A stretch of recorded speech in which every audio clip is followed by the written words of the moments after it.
Welcome everyone. This is the masterclass. My name is Patricknazareth. I have around 30 years experience in teaching and I hope to help you with your doubts should you have any. Today we will be looking at the poem The Laburnum Top, written by the poet Ted Hughes. A little bit about Ted Hughes first. Ted Hughes was born on August the 17th, 1930 at Mytham Royd at Yorkshire in England.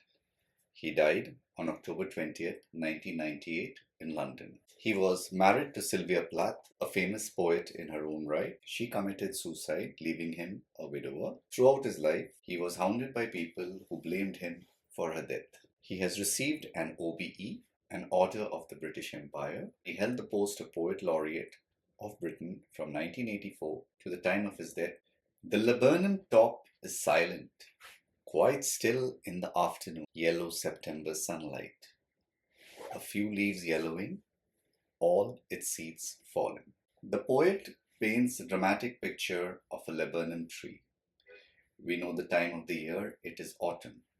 The leaves of the laburnum tree have turned yellow. Its seeds have fallen. Being autumn, its leaves will also fall. The poet is painting a picture of decline, of renewal, because autumn is the season where plants wither away only to bloom again. Till the goldfinch comes with a twitching chirrup, a suddenness, a startlement at a branch end, then sleek as a lizard and alert and abrupt, she enters the thickness, and a machine starts up of chitterings and a tremor of wings and trillings. The whole tree trembles and thrills. Into this silent tree, this tree which is dying in autumn, comes a goldfinch. A goldfinch flies in. It is beautifully sleek.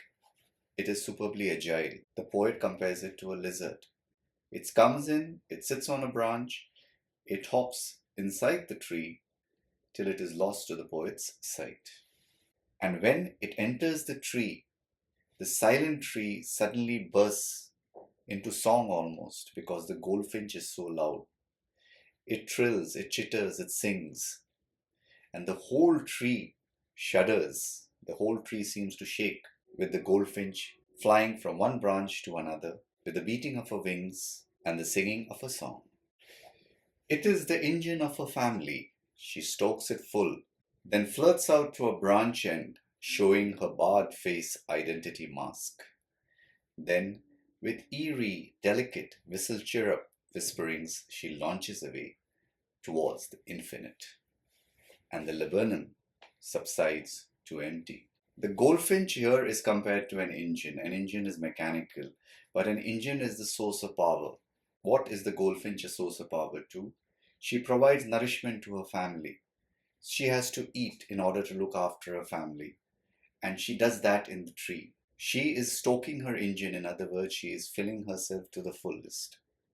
And when she is ready to look after her family again, out she hops straight onto a branch and shows her face to the poet. And the poet looks at the distinctive markings on her face that make her look so beautiful, that has so much an identification of her.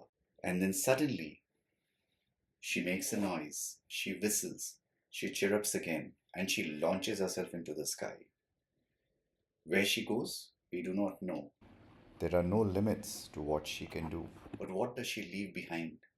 She leaves behind the laburnum tree. But now it is again silent. It is again empty. What are the themes of the poem then? Firstly, nature's beauty and power. The silent imagery of the tree. The energetic appearance of the goldfinch. They contrast with each other, but each one is described beautifully. Each one has its own meaning. Each one has its own loveliness. The transformation that takes place from something silent to something that is powerfully energetic.